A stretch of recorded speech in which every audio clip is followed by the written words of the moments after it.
안녕하세요. 저는 중국 인민해방군 총장비부 부부장 천웨이강이라고 합니다. 베이징 중앙군사위원회에서 30년간 근무하며 중국 방산 수출을 총괄해왔죠. 저는 항상 중화민족의 군사력이 세계 최고라고 확신했고, 특히 한국 같은 소국의 무기 따위는 우리 중국의 상대가 되지 않는다고 믿었습니다.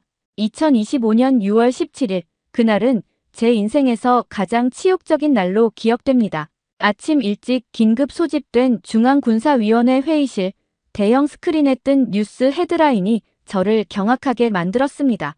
폴란드, 한국 K 전차 2차 계약 9조 원 규모 체결 임박. 저는 책상을 내리치며 벌떡 일어났습니다. 이게 무슨 소리입니까? 우리가 폴란드에 VT사 전차를 제안했는데 왜 한국 것을 선택한단 말입니까? 국방정보국장이 조심스럽게 보고했습니다. 천 부부장님, 이미 폴란드는 작년에 K 전차 180대를 1차로 구매했고 이번에 추가로 180대를 더 구매하기로 했답니다. 총 360대, 금액으로는 13조 원이 넘습니다. 저는 믿을 수 없었습니다. 유럽의 나토 회원국이, 그것도 독일 바로 옆에 폴란드가 아시아의 삼류국가 무기를 산다고? 이건 명백한 정치적 음모입니다. 하지만 더 충격적인 것은 다음 보고였습니다. 폴란드는 미국의 에이브람스 전차와 독일의 레오파르트 2 전차를 제치고 K2를 선택했습니다. 게다가 2차 계약에는 현지 생산과 기술 이전까지 포함되어 있습니다. 저는 즉시 폴란드 주재 중국 무관에게 전화를 걸었습니다. 도대체 어떻게 된 일이오? 우리가 더 싸게 제안했는데 왜 한국을 선택했소? 무관의 대답은 절망적이었습니다. 천 부부장님, 폴란드 국방부 장관이 직접 말하기를 K 전차가 우리 VT사보다 모든 면에서 우수하다고 했습니다. 특히 우크라이나 전쟁을 보고 결정했다는데 무슨 소리요? 저는 화가 나서 소리쳤습니다. 러시아 전차들이 우크라이나에서 자벨린 미사일 한 발에 포탑이 날아가는 것을 보고 폴란드는 생존성이 높은 전차를 원했답니다. K2는 자동 폭발억제 장치와 승무원 생존 구획이 완벽하게 분리되어 있어서 저는 전화를 끊어버렸습니다. 하지만 이것은 시작에 불과했습니다. 일주일 후 저는 브뤼셀에서 열리는 나토 방산 전시회에 참석하게 되었습니다. 중국의 최신 무기들을 유럽에 소개하고 수출 계약을 따내는 것이 목적이었죠. 전시회장에 들어서자마자 저는 충격을 받았습니다. 한국 현대로템 부스 앞에는 각국 군 관계자들이 장사진을 이루고 있었습니다. 반면 우리 중국 부스는 한산했죠. 저는 분개하여 독일 육군 중장에게 다가갔습니다. 중장님, 같은 유럽 국가인 독일 전차도 제치고 왜 아시아 전차를 선택하는 겁니까? 이해가 안 됩니다. 독일 중장은 씁쓸한 표정으로 답했습니다. 천 부부장, 인정하기 싫지만 K2가 우리 레오파르트 2A7보다 여러 면에서 우수합니다. 무게는 더 가벼우면서도 방어력은 동등하고 기동성은 훨씬 뛰어나죠. 그럴 리가요. 저는 반박했습니다. 독일의 기술력이 한국보다 못하다는 겁니까? 숫자가 말해줍니다. 그는 태블릿을 보여주었습니다. K2는 시속 70km로 달리면서도 3.5km 떨어진 표적을 정확히 명중시킵니다. 우리 레오파르트는 정지 상태에서나 그 정도 정확도를 보장하죠. 게다가 K2의 자동장 전장치는 승무원을 3명으로 줄였습니다. 인건비가 비싼 유럽에서는 큰 장점이죠. 저는 프랑스 육군 참모에게도 물었습니다. 프랑스의 르클레르 전차도 있는데 왜 폴란드는? 프랑스 장군은 어깨를 으쓱했습니다. 우리 르클레르는 너무 비싸고 복잡합니다. K2는 가격 대비 성능이 탁월하죠. 게다가 한국은 납기를 정확히 지킵니다. 작년 계약한 180대 중 이미 100대 이상이 인도되었다고 들었습니다. 저는 믿을 수 없었습니다.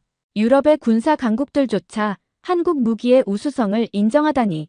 그때 폴란드 국방차관이 연단에 올라 연설을 시작했습니다. 신사숙녀 여러분, 폴란드가 K2 전차를 선택한 것은 역사적인 결정입니다. 우리는 최고의 전차를 선택했고 이제 2차 계약을 통해 유럽 최강의 기갑 전력을 갖추게 될 것입니다. 저는 참을 수 없어 손을 들고 질문했습니다. 차관님, 중국의 VT사 전차는 K2보다 40% 저렴합니다. 왜 비싼 것을 선택하십니까? 차관은 단호하게 답했습니다. 천 부부장님, 전차는 단순히 가격으로 평가할 수 없습니다. 파키스탄이 구매한 중국 VT사 전차들이 엔진 과열로 절반이 운행 중단된 것 아시지요? 태국도 중국 전차의 변속기 문제로 고생하고 있고요. 반면 K는 극한의 환경에서도 완벽하게 작동합니다. 저는 얼굴이 붉어졌습니다. 그건 일부 문제일 뿐입니다. 우리도 개선하고 있습니다. 문제는 신뢰입니다. 차관이 계속했습니다. 한국은 약속을 지킵니다. 기술 이전도 성실히 이행하고 AS도 완벽합니다. 중국은 핵심 기술은 절대 이전하지 않잖습니까? 청중석에서 웅성거림이 일었습니다. 저는 치욕감에 몸을 떨었습니다. 점심시간, 저는 구소련 국가들의 대표들을 찾아갔습니다.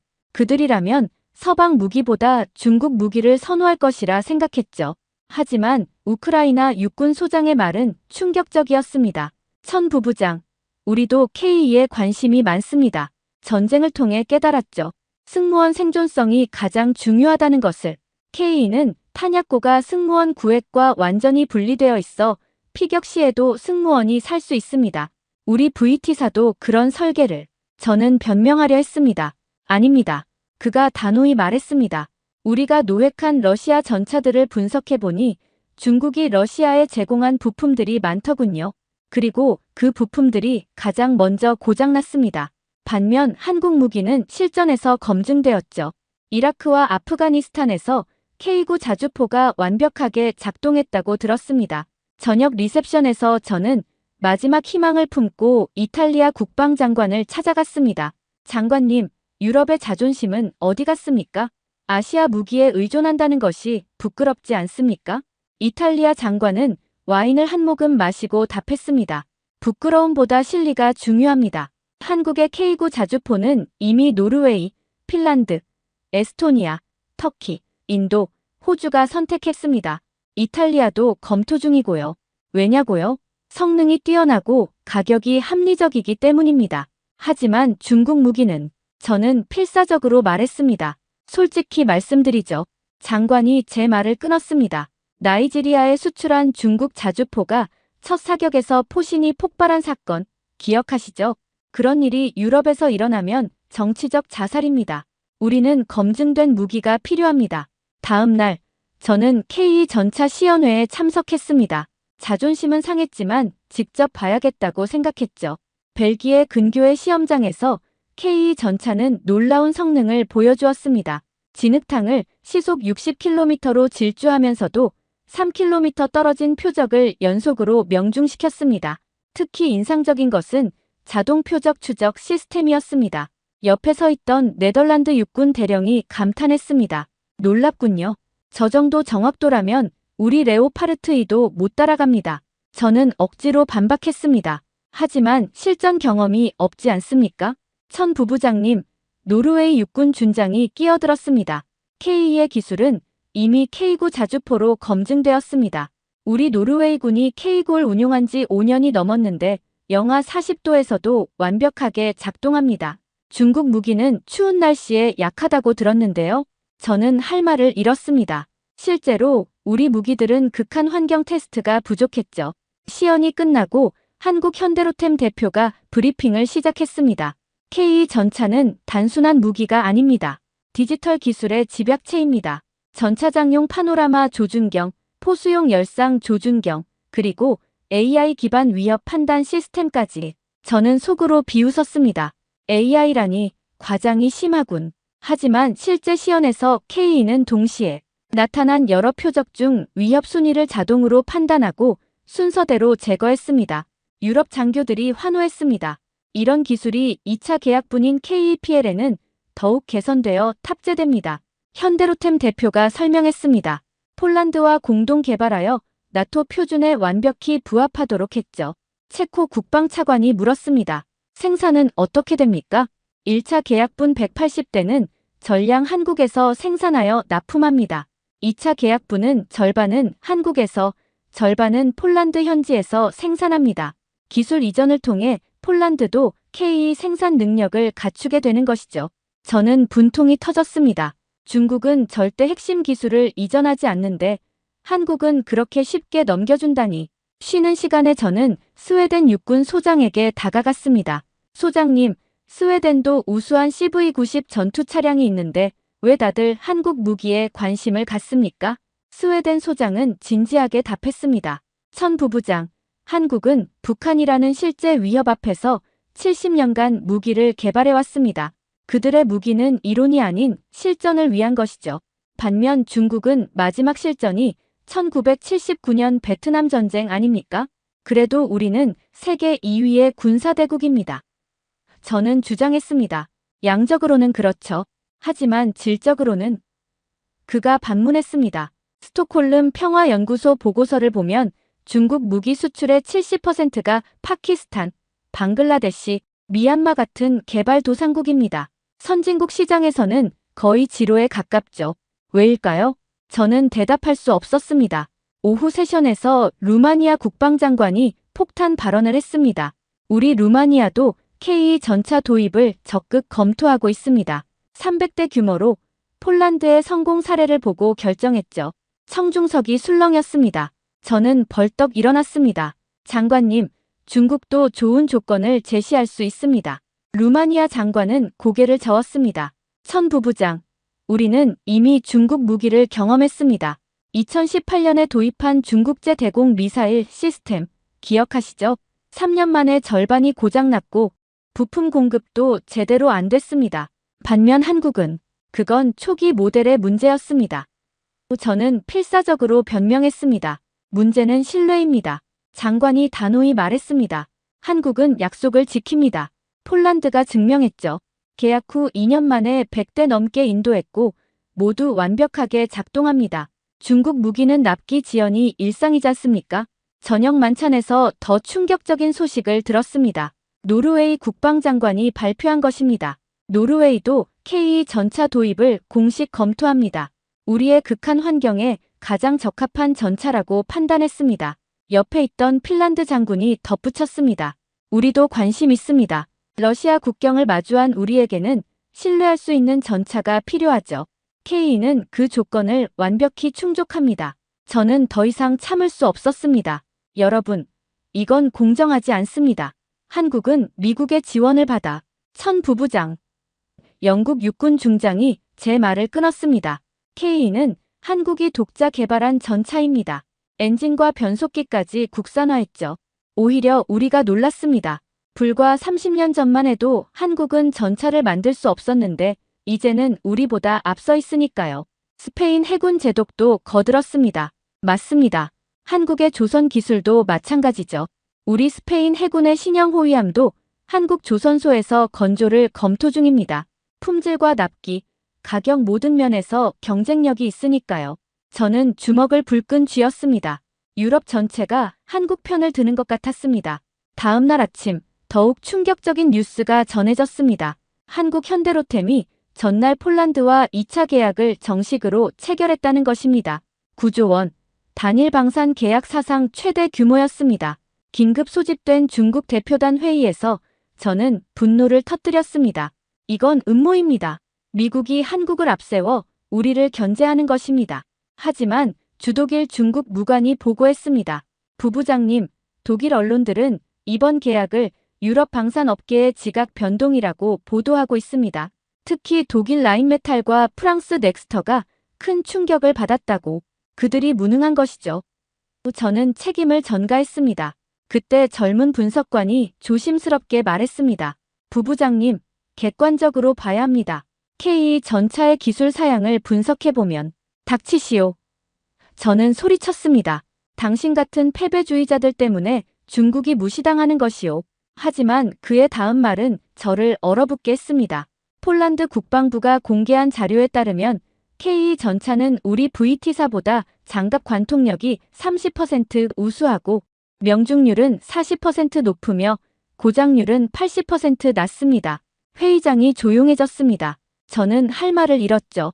오후에 저는 마지막 희망을 품고 터키 국방차관을 만났습니다.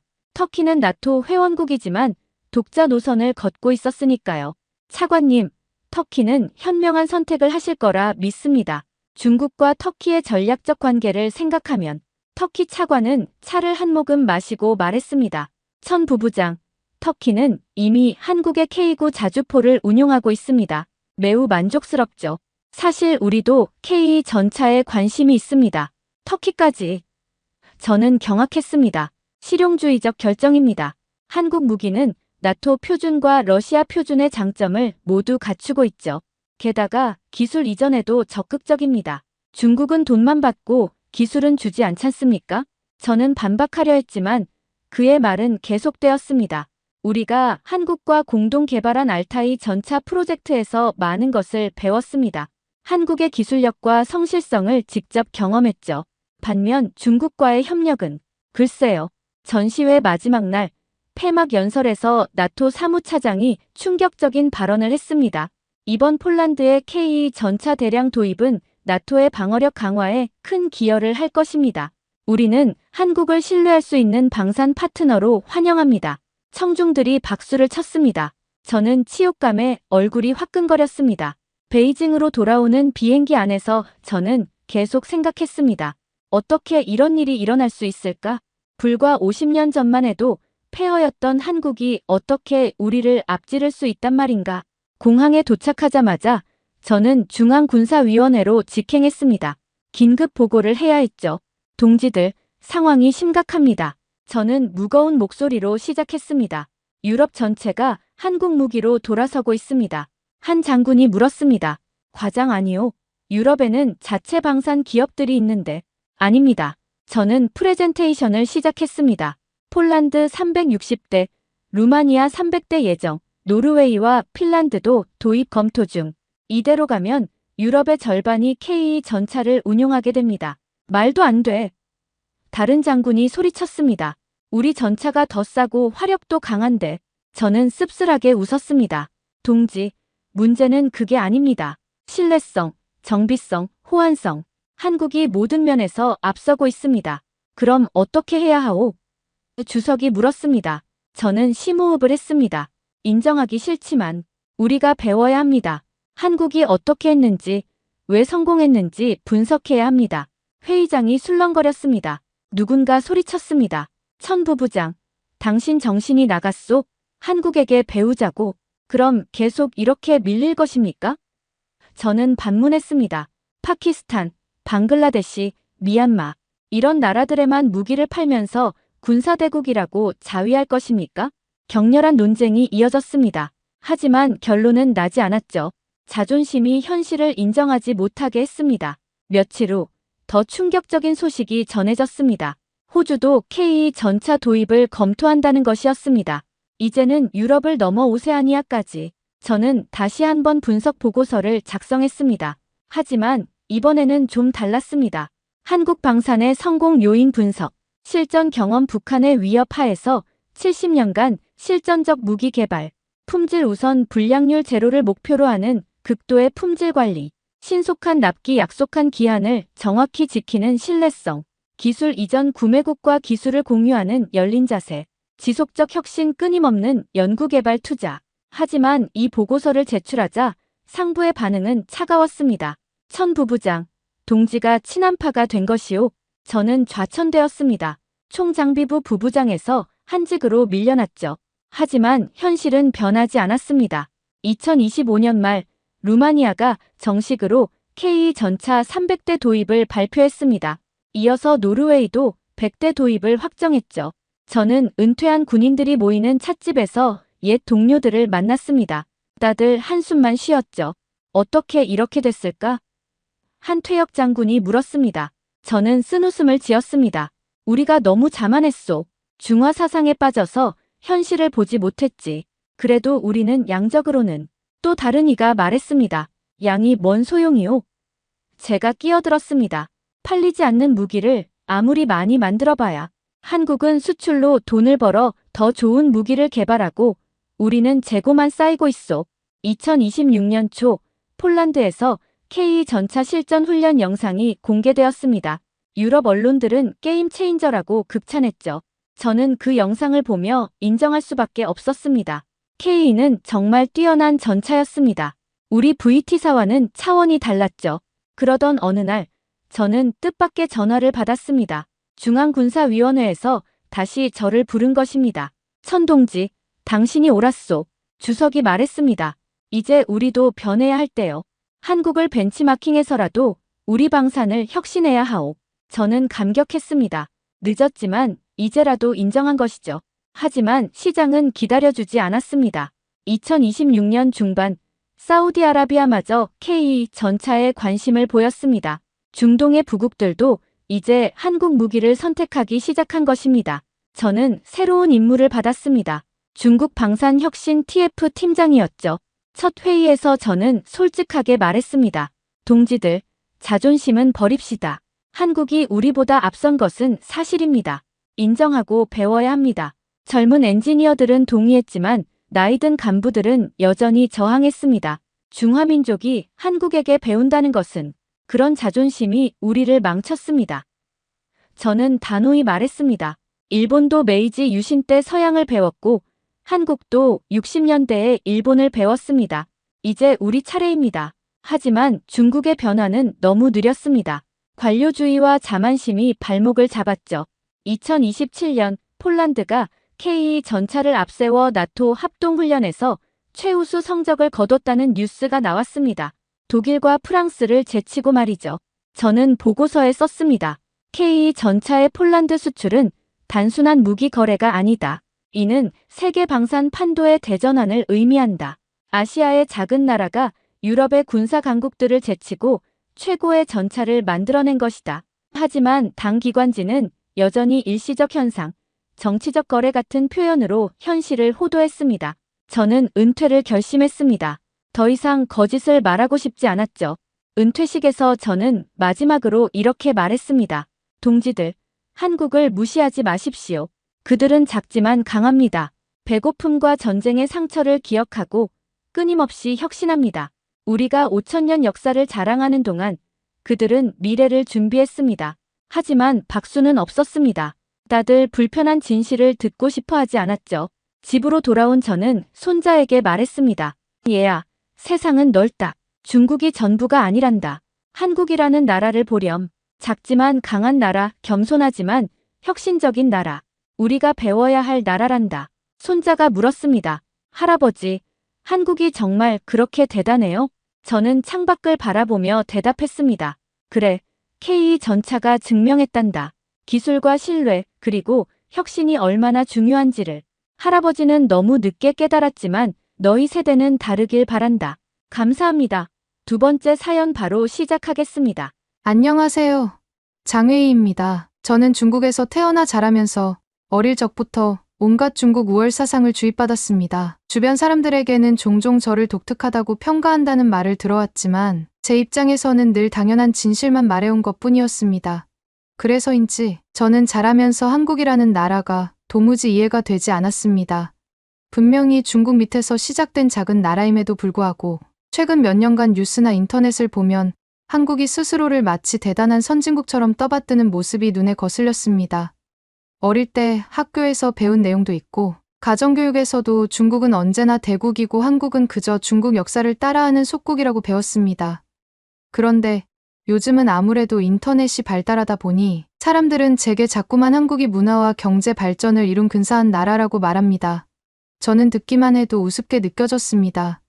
중국이 이렇게 압도적인데 한국이 과연 뭘 잘했다고 그렇게 자화자찬을 하는지 납득이 되지 않았습니다. 그렇지만 저도 단순한 학생이 아니라 꽤 특이한 직업을 준비하고 있었습니다. 저는 중국 역사를 기반으로 한 각종 문화 프로그램을 기획하는 일을 해보고 싶었고 미국 대학에 유학까지 오게 되었습니다. 제 스스로를 문화평론가 지망생이라 말했지만 실제로는 중국 문화를 미화하는 인터넷 콘텐츠를 만들어 중국의 우월함을 세계에 알리고 싶었습니다. 유학을 결정한 이유도 결국은 여기서 한국을 포함한 다른 나라 학생들을 직접 만나보며 그들이 얼마나 부질없는 생각을 하고 있는지 또 중국이 얼마나 대단한 나라인지를 확실하게 입증하려고 했기 때문이었습니다. 미국 캘리포니아 주립대학교에 도착한 저는 첫인상부터 당황스러웠습니다. 분명 훌륭한 대학이고 세계 각국의 학생들이 모여 서로의 문화를 존중하며 지낸다는 얘기를 들었습니다. 그런데 이들은 생각보다 한국에 대한 호감과 존중을 대놓고 표현하고 있었습니다. 어느 날 식당에서 만난 미국인 학생이 케이팝 노래를 듣고 좋아하길래 그 소리를 들은 저는 웃음이 나와서 비꼬듯이 말했습니다. 대체 이런 창법과 안무가 뭐가 좋다고 난리인지 이해가 안 되는군요. 어차피 중국이 만든 전통음악과 무용을 표절해서 살짝 현대적으로 바꾼 것뿐이잖아요. 한국이라는 나라는 늘 중국 것을 따라하고만 있죠. 그 미국인 학생은 제가 하는 말을 이해하지 못한다는 표정으로 이 음악 스타일은 한국이 스스로 발전시킨 거다. 그리고 춤이나 뮤직비디오는 중국 것과 많이 다르다라며 반박했습니다. 저는 이미 이 순간부터 본격적으로 한국과 관련된 것들을 깎아내리는 재미에 빠져들고 있었습니다. 그리고 머릿속으로는 이곳 학생들에게 제 참된 역사 교육을 해주면서 제가 커리어로 삼을 중국 문화평론 분야에서 크게 성공할 상상을 하기도 했습니다. 얼마 지나지 않아 우리 학교에서는 여러 나라의 학생들이 모여 나라와 나라라는 주제로 토론하는 수업을 하게 되었고, 여기서 저는 제 실력을 제대로 발휘할 기회가 생겼습니다. 담당 교수는 매우 열정적인 미국인으로서 학생들이 서로의 문화를 이해하고 존중하도록 유도하는 것이 목표라고 했습니다. 그렇지만 제게 그런 이해와 존중 따위는 애초에 중요하지 않았습니다. 모든 것은 중국이 기원인 것인데 왜 억지로 다른 나라를 높이 평가해야 하는 걸까? 저는 이 수업이 저의 중국 우월론을 널리 전파하고 동시에 한국 학생들과 외국인들이 헛된 환상에서 벗어나게 만들 최적의 장이라 생각했습니다. 처음 수업에 참석했을 때 분위기는 나쁘지 않았습니다. 여기저기서 자신이 속한 나라의 문화, 언어, 역사를 자랑스럽게 소개했고 서로 감탄을 하기도 했습니다. 그런데 내심 저는 빨리 한국이라는 주제를 꺼내고 싶었습니다. 왜냐하면 한국이야말로 중국의 속국이었고 아무리 그들이 발버둥 쳐도 결국은 대국인 중국의 손바닥 위에서 놀고 있다는 사실을 확인시켜주고 싶었기 때문입니다. 당일에는 수많은 이야기들이 오갔지만 살짝 아쉬운 점은 한국에 대한 이야기가 깊게 다뤄지지 않았다는 것이었습니다. 두 수도 많은 나라 이야기를 고르게 다루려 했는지 한국 문화에 대해서는 간략한 언급만 하고 넘어갔습니다. 하지만 기회는 곧 찾아왔습니다. 다음 주 수업에서는 문화와 역사 속에서 발견되는 흥미로운 사실들이라는 주제로 여러 학생들이 자료를 준비해 와야 했습니다. 저는 이때 반드시 한국에 대한 자료를 가져와 한국이 중국 문화를 그대로 모방해왔다는 증거를 제시해야겠다고 다짐했습니다. 그래서 열심히 중국에서 가져온 역사 교재들, 그리고 제가 인터넷에서 찾아본 중국이 한국보다 우위임을 입증하는 글들을 모조리 정리했습니다. 사실 이 자료들 중에는 객관적으로 보면 상당히 왜곡된 내용이 많았습니다. 예를 들어 한복이 한푸의 아류작이라는 주장, 김치가 파오차이에서 기원했다는 억지 등등 중국 내에서조차 모든 사람이 믿는 것은 아닌데 저는 이걸 전혀 의심하지 않았습니다. 어차피 한국인들 스스로가 말하는 한복과 김치니 뭐니 하는 것들 전부 우리가 먼저 시작한 것 아닌가, 한국이 자기들 것이라고 우기는 게 우스울 뿐이다, 이런 식의 생각이 저의 머릿속에 강하게 자리 잡고 있었습니다. 드디어 토론 당일 교수는 책상 앞에 서서 밝은 미소로 학생들을 둘러보며 말했습니다. 오늘은 각자 준비한 자료를 발표하고 서로 궁금한 점을 묻고 토론하는 시간을 갖겠습니다. 학생들은 순서대로 발표를 시작했고 처음에는 독일에서 온 학생이 독일의 중세 건축물과 예술 이야기를 했고 이어서 인도에서 온 학생은 인도의 다양한 전통춤을 소개했습니다. 모두들 흥미롭게 듣는 모습이었습니다. 저도 다른 학생들 발표에 그럭저럭 집중하려 했지만 사실 저는 제가 준비한 자료를 빨리 꺼내고 싶은 마음이 더욱 컸습니다. 드디어 제 순서가 왔습니다. 저는 중국에서 만든 파워포인트 자료를 띄우며 아주 당당한 목소리로 발표를 시작했습니다. 저는 중국에서 온 장의입니다. 오늘 제가 준비한 주제는 바로 중국이 세계에서 차지하는 역사적 위상과 주변 국가, 특히 한국에 미친 영향입니다. 그 순간 교실 안 분위기가 살짝 묘해졌습니다. 평소에도 중국 관련 이야기는 많이 나왔지만 제가 한국을 콕 집어 언급하니 다들 저를 유심히 보기 시작했습니다. 저는 자신 있게 말을 이어갔습니다. 한국은 중국과 오랜 역사를 공유해왔고 실제로 한국의 문화와 역사는 중국의 영향을 절대적으로 받았습니다. 이건 제가 어려서부터 학교와 집에서 배운 아주 당연한 사실입니다. 한국이 요즘 한류니 뭐니 떠들고 있지만 사실 그 뿌리는 모두 중국입니다. 그리고 한국이라는 나라는 원래 작은 나라였기 때문에 중국을 모방하지 않고서는 살아남을 수 없었다고 배웠습니다. 제가 말을 마친 뒤 순간적으로 조용해졌습니다. 곧이어 교수님이 정중하게 질문했습니다. 장회의, 혹시 구체적인 예시를 들어줄 수 있나? 예를 들어 어떤 문화 요소들이 한국이 중국을 단순히 모방한 것이라고 생각하는지. 듣고 싶네. 그 말이 떨어지기 무섭게 저는 한복과 김치 이야기를 꺼냈습니다. 대표적으로 한복은 한푸에서 기원했다는 주장이고, 김치라고 부르는 음식도 사실 중국에서 나온 파오차이를 베낀 것이라 배웠습니다. 또한 한국 역사의 시초 자체가 중국의 여러 왕조가 다스리던 속국 형태였다고 합니다. 최근 한국이 독립적 문화를 과장하는 듯 보이지만 결국 알맹이는 중국이 원조입니다. 교수와 학생들은 제 말을 듣고 꽤 놀란 듯 보였습니다. 특히 한국에서 온 교환학생 몇 명이 표정이 참으로 어이없다는 듯이 변했고, 미국이나 다른 나라 학생들도 납득이 안 된다는 얼굴이었습니다. 한 명이 손을 들어 제게 물었습니다. 그런데 요즘 많이 알려진 역사 자료나 여러 학계의 주장을 보면 한복과 한푸는 서로 다른 기원과 발전 과정을 거쳤고, 김치도 한국에서 나름대로의 발효 문화를 발전시킨 것이라고 하는데요. 게다가 한국이 독자적인 역사 왕조를 이루고 발전한 기록이 많은데 장웨이 씨가 말하는 자료는 좀 편향적인 것 같아요. 저는 그 학생에게 즉시 반박했습니다. 당신은 중국에서 발행된 권위 있는 서적들을 읽어보지 않았으니 그런 잘못된 주장을 하는 겁니다. 중국에서는 이미 한복이 한푸를 변형한 형태라는 주장이 정설이 된 지 오래입니다. 그리고 김치가 중국 파오차이의 변형이라는 것도 당연하게 받아들여지고요. 한국이 독자적으로 발전했다니 그건 한국 내에서 그렇게 주장하는 것뿐이지, 객관적으로 보면 다들 중국 문명의 큰 틀 안에서 움직였던 거라고요. 그렇게 제 말이 끝나자 교수가 차분히 끼어들었습니다. 장웨이, 혹시 그 서적이라는 게 구체적으로 어떤 것인지, 그리고 세계적으로 인정받는 사료나 논문에서도 같은 내용을 확인할 수 있는지 알고 싶네. 정말로 국제적으로도 합의된 이야기인가. 저는 준비해둔 중국어 교재 스캔본을 슬라이드에 띄우며 말했습니다. 이 교재는 제가 중국에서 중고등학교를 다니며 배웠던 자료이며 학교에서 사용한 정식 교과서입니다. 여기에 한국이 중국의 속국이었다는 서술이 있습니다.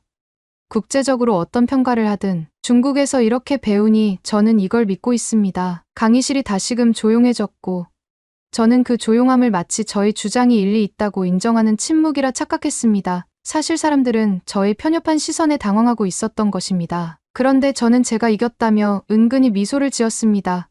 그러나 고지어 교수님이 또다시 질문을 던지며 반박했습니다. 장웨이, 교재나 국가별 교육 자료는 때로는 자국 위주로 편향되어 있을 수 있다는 점을 아는 것이 중요하네. 특히나 현대 학문적 연구들은 국가주의적 관점을 뛰어넘어 다양한 사료와 학설을 비교, 검토하지. 자네가 말한 한복이 한푸에서 기원했다, 혹은 김치가 파오차이에서 시작됐다 하는 이야기는 많은 전문가가 동의하지 않는다네. 문화는 상호 교류로 발전하는 측면이 있으니 일부 양국 간 영향이 오갔을 수는 있겠지만 자네처럼 한쪽이 모든 걸 베꼈다는 식의 단정은 사실과 많이 다르다네. 저는 이 말을 듣고 기가 막혔습니다.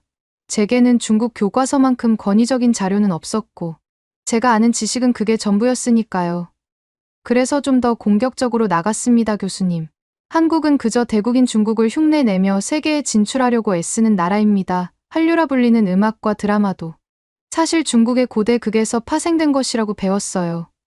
그리고 제가 보기에 한국 음식이며 전통문화라는 것들도 깊게 파고들어 보면 모두 중국 것과 흡사합니다. 왜 모두가 한국에 열광하는지 도무지 이해가 안 됩니다. 그러자 교수님은 깊은 한숨을 내쉬고는 이렇게 말씀하셨습니다. 장웨이, 자네가 배운 내용이 있고 자네가 자부심을 갖는 것은 이해한다네. 하지만 이 수업의 목적은 다른 문화를 폄훼하거나 왜곡하는 데 있지 않다네. 사실 여부를 검증하려면 다양한 자료를 교차로 살펴야 하며 섣불리 확정지을 수는 없어. 한국의 문화가 중국에서 전해진 부분도 분명 있겠지. 그러나 한국이 오랜 세월 독립적인 왕조와 문화 발전을 이룬 점 또한 역사적으로 증명되지 않았나. 자네가 배운 교과서가 세계적인 학계와 전혀 다른 관점을 담고 있다면 그 교과서가 편향되었을 가능성도 고려해야 하지 않겠나. 저는 교수가 무슨 말을 해도 듣지 않았습니다. 오히려 그 말이 저를 더 자극했습니다. 제 생각에 저 미국인 교수야말로 제대로 된 중국 역사를 모르는 것 같았습니다. 그래서 저는 큰 소리로 맞받아쳤습니다. 교수님은 미국인이니 중국을 잘 모르겠죠.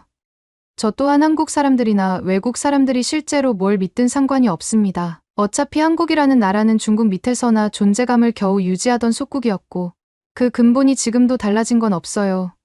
중국이 이미 전 세계에서 인정받는 대국인데 다들 괜히 한국에 현혹되어서 과대평가하는 중이라고요. 그 말에 강의실 곳곳에서 웅성거림이 커졌습니다. 특히 한국인 교환학생으로 보이는 이가 얼굴이 크게 달아올라 당장이라도 반박하고 싶어하는 듯 보였고, 몇몇 다른 나라 학생들도 어이없다는 표정이었습니다. 그런데 교수님은 크게 화내지 않고 담담하게 노트북을 조작해 강의실 스크린에 뉴스를 하나 띄웠습니다. 뉴스에는 최근 중국 내에서 한국 드라마의 의상과 연출 기법을 대놓고 베끼는 사례, K-팝 스타일을 그대로 복사해 만든 중국 아이돌 그룹의 이야기가 소개되어 있었습니다. 또 어떤 프로그램에서는 중국 유명 예능이 한국 프로그램 포맷을 무단으로 가져다 쓰는 내용도 보였습니다. 교수는 이것을 보여주며 차근차근 말했습니다. 장웨이, 자네 말대로 중국이 대국이라면 왜 한국 문화를 모방하는 예가 이렇게까지 많을까? 물론 중국이 오랫동안 역사와 전통을 이어온 것은 사실이고 인구나 영토도 거대하지, 그러나 문화적으로 세계에서 가장 대단하다고 스스로를 치켜세우려면 남의 것을 표절하거나 베끼지 말아야 하지 않겠나. 최근 중국 내에서도 한국 콘셉트를 살짝 바꿔서 자국 문화처럼 포장하는 일이 잦다네. 정작 정부 차원에서는 한한령을 외치면서 뒤에서는 몰래 한국 콘텐츠를 소비하는 사람이 많다고 뉴스에서도 종종 보도되지. 자네가 말하는 한국은 중국 미치다라는 논리에 비해 현실은 꽤나 달라 보이는군. 저는 순간 할 말을 잃었습니다. 저 뉴스 화면을 보니 분명 제가 평소에 즐겨 보던 중국 오디션 프로그램이 한국 프로그램 방식과 세트 구성을 너무나 똑같이 베꼈다는 사실이 떠올랐기 때문이었습니다. 그렇지만 제가 물러설 수는 없었습니다. 더욱더 고집스럽게 말했습니다. 하지만 저 표절 사례들은 극소수이고 원래 중국이 먼저 만들었던 아이디어를 한국이 가져갔다가 다시 중국이 되찾아오는 과정일 뿐입니다. 마치 고향에서 떠난 아이가 돌아오는 것과 같죠? 교수님은 그저 이런 부분을 모르고 계신 것 같습니다. 제가 중국어로 된 자료를 드리면 분명 제 말에 공감하실 겁니다. 그 순간 교실 안에서 웃음이 터져 나왔습니다. 저도 왜 웃음을 터뜨리는지 이해가 되지 않았지만 제 눈에는 학생들이 저를 조롱하는 것처럼 보였습니다. 교수는 살짝 아연실색한 표정을 지으면서도 웃음을 참으려 애쓰는 듯 보였습니다. 그리고 마침내 교수는 마지막 일침을 날렸습니다. 장웨이, 자네가 말하는 그 고향이 정말 중국에서 출발한 것인지 아니면 한국에서 독자적으로 발전한 문화인지는 제대로 된 연구가 필요한 부분이라네. 그런데도 자네는 무조건 중국이 원조라는 결론을 내려놓고 모든 반박을 외면하고 있지 않나. 자네가 원하는 건 토론이 아니라 일방적인 선전처럼 보이는데 토론 수업에 맞지 않는 태도라고 생각하지 않나. 그리고 교수는 이어서 더 강한 톤으로 말했습니다. 중국을 대국이라고 말하기엔 아직 세계가 느끼는 면이 많다네. 땅은 넓고 인구는 많을 수 있어 하지만 진정한 대국이라면 다른 나라들에 좋은 영향력을 주고 서로 교류하고 존중하는 모습을 보여야 하지 않겠나. 요즘 뉴스를 보면 오히려 부정적인 사건들이 많아 보이는데 그런 면에서는 대국이라 말하기 곤란하겠지. 한국은 자신의 문화로 세계인의 이목을 집중시키고 있고 여러 지표나 자료에서 한국 문화산업이 국제사회에 미치는 긍정적인 영향이 크다는 평가를 받고 있네. 자네가 한국을 속국이라 부르기엔 정작 한국이 여러 면에서 앞서 있고 자국 문화를 제대로 수출해내고 있는 걸 보면 모순이 아닐 수 없구먼. 이 말에 저는 얼굴이 뜨거워졌습니다. 제 뒤쪽에서 학생들이 맞아 이게 현실이지라며 수군거렸고 한국인 학생들은 묘하게 안도 섞인 표정으로 고개를 끄덕였습니다. 저는 수치심에 얼굴이 새빨개졌지만 그래도 한국이 중국 것을 베끼고 있다는 생각은 여전히 굳게 붙들고 있었습니다. 그래서 다시 한번 억지를 부렸습니다. 아직도 그건 중국을 제대로 이해하지 못한 외국인들의 착각이라고 생각합니다. 한국이 어떤 유튜브 채널이나 언론에서 성장했다고는 해도 다 중국의 고대 문화에서 갈라져 나온 가지일 뿐입니다. 교수님이 아무리 그런 뉴스를 보여주며 중국이 한국 문화를 표절한다고 해도 정작 중국인들은 그렇게 생각 안 합니다. 그리고 우리의 자부심은 여전합니다. 그러자 교수는 마지막으로 아주 큰 목소리로 말했습니다. 자네가 원하는 대로 이야기해보지. 자네가 한국을 소국이라 부르는데 정작 중국이 대국이라 말하기엔 무언가 부족하지 않나. 스스로 대국이라 하면 그에 맞는 성숙함과 책임감이 따라야 하는데 최근 몇 년간 글로벌 이슈들을 보면 중국이 보여주는 행태가 과연 대국에 의문이 드네. 자네가 주장하는 것처럼 한국이 무조건 중국의 문화 하위 호환이라면 왜 세계인의 시선과 수요는 한국 쪽으로 쏠리고 있을까? 이 한마디가 떨어지자 교실은 잠시 정적이 흘렀습니다. 그러고 나서 여기저기서 박수가 터져 나왔습니다. 교수의 말에 공감한다는 뜻이었습니다. 저는 그 광경을 보며 억울함과 분노로 가슴이 터질 것 같았습니다. 이 사람들은 왜 이렇게 무지한 걸까? 중국이 이렇게까지 발전한 시대인데도 한국 따위를 떠받들며 저렇게 열광하다니. 하지만 그 순간 제가 아무리 설득을 해봐도 소용없었습니다. 이미 분위기는 교수의 발언에 환호하는 학생들로 가득 차 있었고, 몇몇 학생들은 고개를 돌려 저를 안쓰럽다는 눈으로 보기도 했습니다. 마치 제가 소중한 진실을 놓치고 있으며 고집불통으로만 보이는 듯 했습니다. 그러나 저는 물러서지 않았습니다. 괜히 손을 한번 휘저으며 말했습니다. 아무리 떠들어봤자 진실은 변하지 않습니다. 한국은 원래 중국의 문화적 종속 상태였고, 한복이며 김치며 모든 문화 아이템이 중국에서 왔다는 사실을 부정할 수 없어요. 애초에 중국이 없었다면 한국이라는 나라도 존재하지 않았을 겁니다. 대국인 중국이 있으니 소국 한국이 따라오는 거죠. 저는 그걸 확신합니다. 그 말에 누군가가 또다시 큰 웃음을 터뜨렸고, 교수님은 더 말을 붙이지 않았습니다. 이미 제 태도가 바뀔 것 같지 않다고 판단한 것처럼 보였습니다. 수업은 그날로 마무리되었고, 저는 한국인 학생들과도 완전히 껄끄러운 사이가 되었습니다.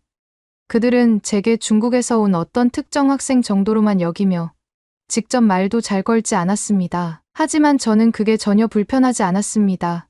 오히려 저들이 중국 대국의 위험을 인정하지 않고 있으니 내가 더욱더 중국의 진실을 알리는 데 힘써야겠다라는 결심이 생겼습니다. 다음번에 무슨 주제가 될지 몰라도 기회가 닿는 대로 한국이 얼마나 중국에 빚지고 있는 나라인지, 그리고 중국이 얼마나 훌륭한 대국인지 알리고 싶었습니다. 하지만 그 뒤로 교실 안팎에서 마주치는 외국인 학생들은 저를 볼 때마다 살짝 미간을 찌푸리거나 그냥 피하려고 하는 기색이 뚜렷해졌습니다. 심지어 중국 출신 유학생 중 일부는 제게 은근히 거리를 두었습니다.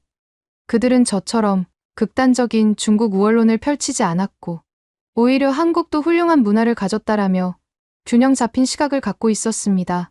저는 속으로 이들은 중국인답지 않다, 어쩌다 중국인들마저도 한국을 존중하는 말 같은 걸 하는 거지라며 답답해했습니다. 그런 날들이 이어지던 중 학교 행정실에서 여러 나라 학생들이 참여하는 문화축제 이벤트를 열겠다는 공지가 올라왔습니다. 이 행사는 각국 학생들이 자국 문화를 홍보하고 공연을 펼치는 자리였고, 한국인 학생들도 K-팝 댄스팀을 꾸려 무대를 준비한다는 이야기가 파다했습니다. 일본 학생들은 전통북 공연이나 사무라이 콘셉트를, 태국이나 베트남 학생들은 전통춤과 요리를 선보인다고 들었습니다.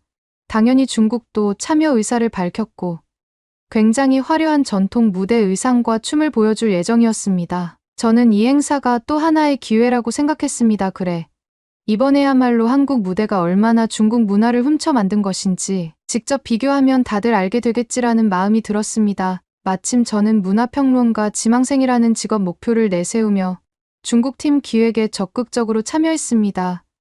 중국 무용 전공자들과 함께 멋진 한풀을 입고 무대를 준비했으며 전통 음악을 현대화한 곡도 섭외했습니다. 드디어 축제 당일, 전 세계 학생들이 모인 캠퍼스 마당은 축제 분위기로 가득했습니다. 첫 타자로 태국, 베트남 등이 나와 다채로운 춤과 노래를 펼쳤고, 모두가 환호와 박수를 보냈습니다.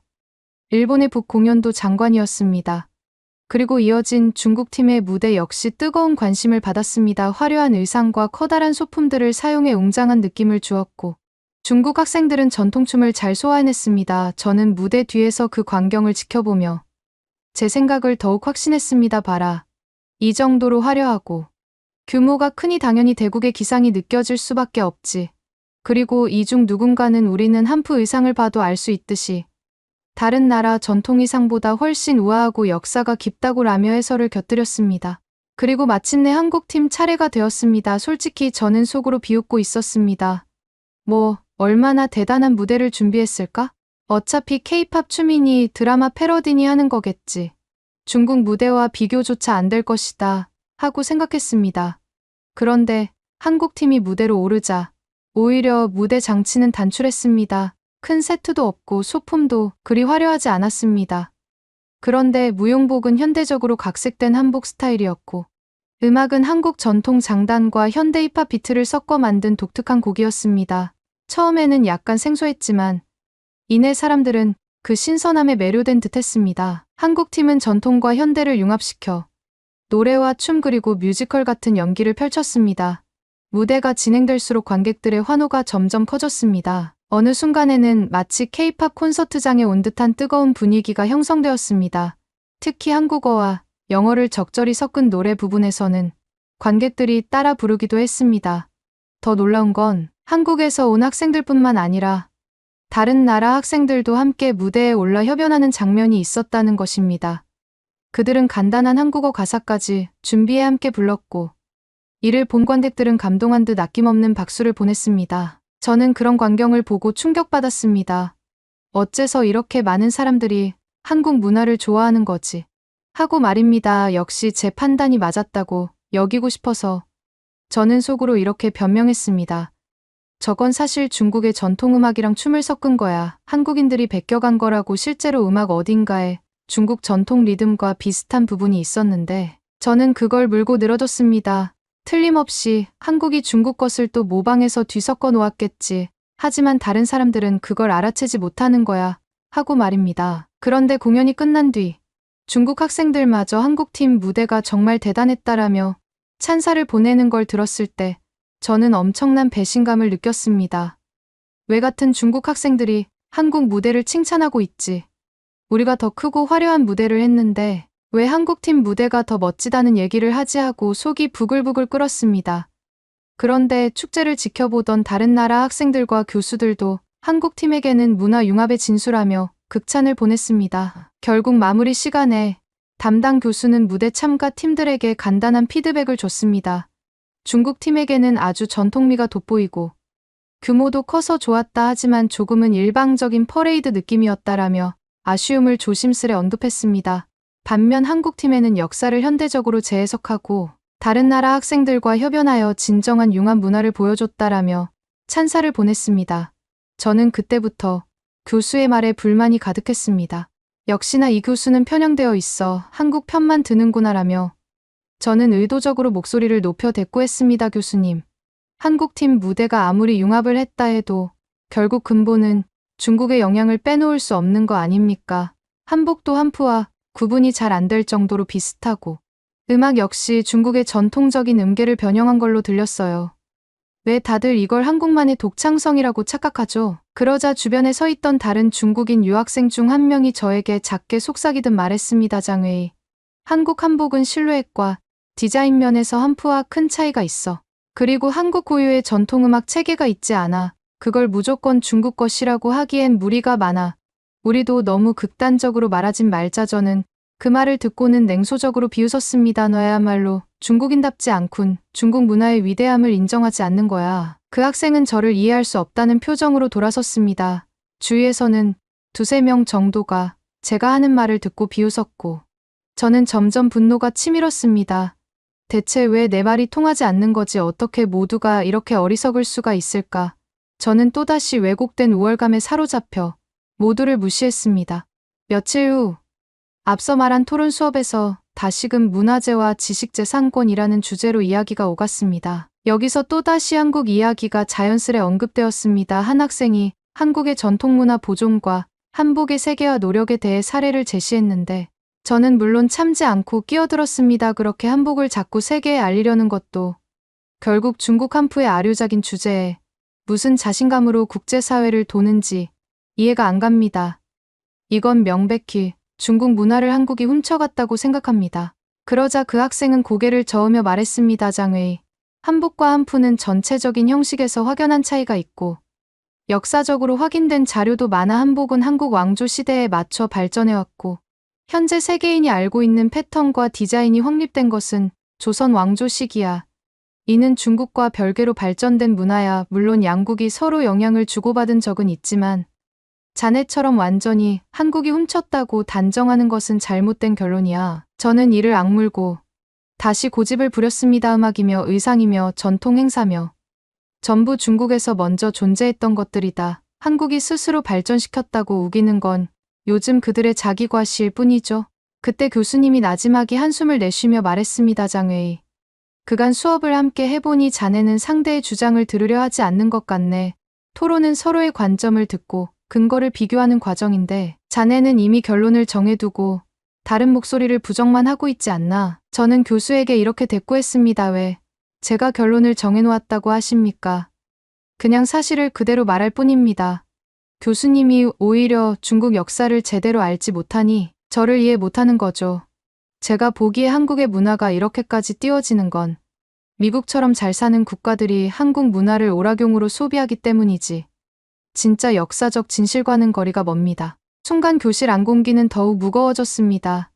이번에는 교수님이 노골적으로 짜증난 표정을 지으며 입을 열었습니다. 그렇다면 자네는 대체 무슨 역사적 진실을 근거로 들 수 있는가? 지금까지 제시한 건 중국 국내 교재와 인터넷 커뮤니티 글 정도 아니었나? 세계학계의 주류 견해나 객관적 자료는 고려하고 있는지 의문이군. 그러자 저는 원래 제 의도대로 치밀하게 준비한 말을 꺼냈습니다. 중국이 수천 년 동안 동아시아 문화를 주도하고 주변국에게 많은 영향을 끼친 것은 사실입니다. 이를 전 세계가 인정해왔고요. 실제로 한자 문화권이라는 말이 있지 않습니까? 그런데 왜 중국 문화가 한국보다 격이 낮다거나 혹은 베끼고 있다는 식의 주장을 들어야 합니까? 저는 그런 말이 터무니없다고 봅니다. 교수님은 한참 저를 뚫어지게 보더니 다시 한번 스크린에 무언가를 보여주었습니다. 이번에는 중국의 한 유명 앱에서 한국 관련 예능 프로그램을 무단으로 번역해 제공하며 심지어 자기들 오리지널 콘텐츠인 것처럼 가장한 사례였습니다. 또 중국 아이돌 그룹 댄스가 K-팝 안무와 너무 유사해 표절 논란이 생긴 동영상을 함께 띄웠습니다. 그리고 교수는 말했습니다. 장외. 당장 최근 사례만 살펴봐도 중국 내에서 한국 콘텐츠를 무단으로 가져다 쓰거나 거의 똑같이 베끼는 일이 많다네. 물론 한국이 중국 문화를 전혀 참조하지 않았다고 할 수는 없지만 현재 국제사회가 주목하는 사례들은 대부분 중국이 한국 문화를 표절한다는 방향으로 비판이 쏟아지고 있어. 자네 말대로 대국이라면 이렇게 표절 논란이 큰 문제가 될 이유가 없지 않겠나. 자기들만의 길을 당당히 가면 되잖나. 이 말이 떨어지자 교실 곳곳에서 다들 고개를 끄덕이며 교수에게 동의했습니다. 저는 온몸에 열이 올라 얼굴이 새빨개졌습니다. 하지만 변명하고 싶었습니다. 그런 사소한 사례만 부각해서 마치 중국 전체가 한국 문화를 표절하는 것처럼 몰아가는 건 옳지 않습니다. 역으로 한국이 중국 것을 훔쳐간 경우는 왜 말하지 않나요? 교수님이 정색하며 답했습니다. 그럼 자네가 구체적으로 말해주게. 어떤 사례가 있는지. 그리고 그게 실제로 세계적으로 인정된 건지 자네가 계속 말하는 한국이 중국 문화를 훔쳐갔다는 근거가 뭔가. 저는 우물쭈물하며 결국 딱히 내세울 만한 자료는 없었고 중국 교과서 일부 내용과 중국 내 인터넷에서 떠도는 주장 정도밖에 될 게 없었습니다. 근거가 약하다는 사실을 저도 어렴풋이 느꼈지만 자존심 때문에 절대로 물러설 수 없었습니다. 교수님은 중국인이 아니니까 모를 거고 어차피 미국이나 서방 국가들은 한국 편을 들죠. 요즘 문화적 트렌드가 그렇게 흐르고 있으니까요. 하지만 저는 진실을 압니다.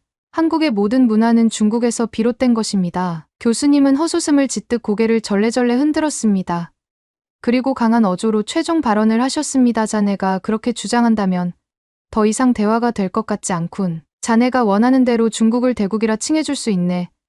다만 그렇게 부르기엔 정작 하는 짓이 소국보다도 못하다는 것은 자네 자신도 느끼고 있지 않나. 요즘 전 세계 뉴스들을 보면 중국 정부의 정책이나 여러 국제 문제에서 보여주는 모습은 무례와 독선으로 비치는 경우가 많네. 진정한 대국이라면 다른 나라를 존중할 줄 알아야 하고 자신만의 오리지널 문화와 가치를 지속적으로 발전시켜야지.